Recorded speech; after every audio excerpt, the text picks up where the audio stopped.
What if God's silence isn't rejection, but preparation for something so weighty, so divine, that your current self couldn't even carry it? When heaven goes quiet, most people panic, spiral into doubt, or assume they've been abandoned. But what if the silence is the loudest confirmation that something is shifting behind the veil? God's silence is often not absence but strategy, a hidden move in a game you don't even know you're playing.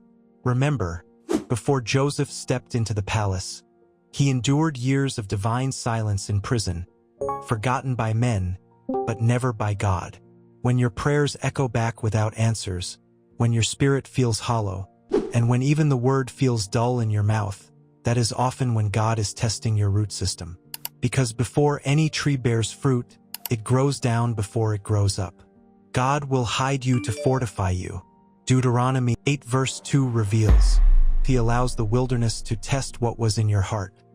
And many of you are in that hidden wilderness right now, not because you failed, but because you were chosen. Chosen ones often experience the silence of God the most intensely, because what's coming requires you to be unshakable, not just inspired. If you felt goosebumps every time you prayed, your faith would never deepen.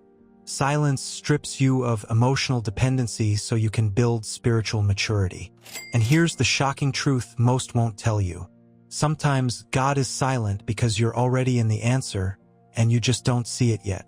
He closed the door, ended the relationship, cut off the opportunity. Not to punish you, but to reroute you because He sees what you don't. Proverbs 16 verse 9 says, "Man plans his way, but the Lord directs his steps." Even the ones you didn't plan to take. The silence is often a divine recalibration. And then there's the hidden work of refinement. God's silence can be a furnace. Ask Job. He was blameless, yet heaven went silent while his life was dismantled. Why? Because God trusted Job with suffering, trusted him not to curse under pressure. You may think God is ignoring you, but what if He's actually trusting you? Trusting that you won't fold, won't backslide, won't sell your birthright for temporary comfort. And let's be honest, some of you are not getting an answer because you haven't obeyed the last instruction. God doesn't waste words.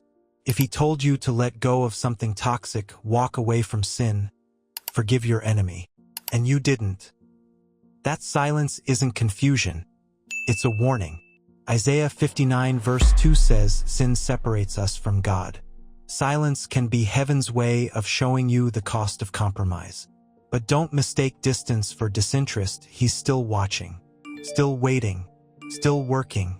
Romans 8 verse 28 is still in effect, even when it's quiet. And finally, sometimes God goes silent because He wants you to search, not for answers, for Him.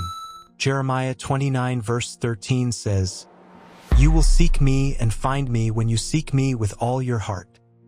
The silence is a sacred invitation to go deeper, to peel back your pride, to lay down your timeline, and to actually pursue relationship instead of results. If you've been sensing that silence lately, don't fill it with distractions or noise. Sit in it. Listen. God is not absent. He's orchestrating something so much bigger than your understanding. When He's silent, it's often because He's working in realms you can't see, preparing rooms you haven't entered, and breaking chains you didn't even know were binding you. So don't waste the silence. Master it. Let it build your discernment, sharpen your hunger, and expose what still needs to die in you. Because when He finally speaks again, it won't be a whisper. It'll be breakthrough.